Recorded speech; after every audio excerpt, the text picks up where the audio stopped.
Napoléon Bonaparte, un jeune général corse qui a bouleversé l'Europe. Né en 1769 sur l'île de Corse, un territoire récemment acquis par la France, il est loin d'être issu d'une famille noble. Mais avec son génie militaire et sa détermination sans faille, il va se forger une destinée incroyable. À 16 ans, il entre à l'école militaire, et à 24 ans, il devient lieutenant d'artillerie. En 1796, il prend la tête de l'armée d'Italie.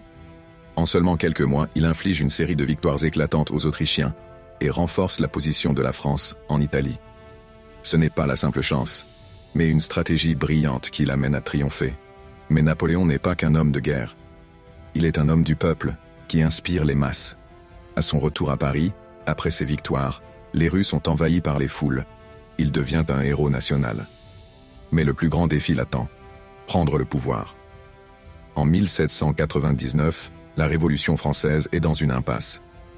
Napoléon, en proie à ses ambitions, renverse le Directoire, le gouvernement en place, et s'empare du pouvoir à 30 ans. Il devient premier consul, une position qui le propulse au sommet de l'État français. Et pourtant, ce n'est qu'un début. Ce jeune général ne veut pas seulement être un dirigeant. Il rêve d'un empire qu'il construira avec des réformes radicales, des victoires militaires et une vision qui façonnera l'histoire de l'Europe. Mais quel est le prix à payer pour devenir l'homme le plus puissant de France? Reste avec nous pour découvrir la suite.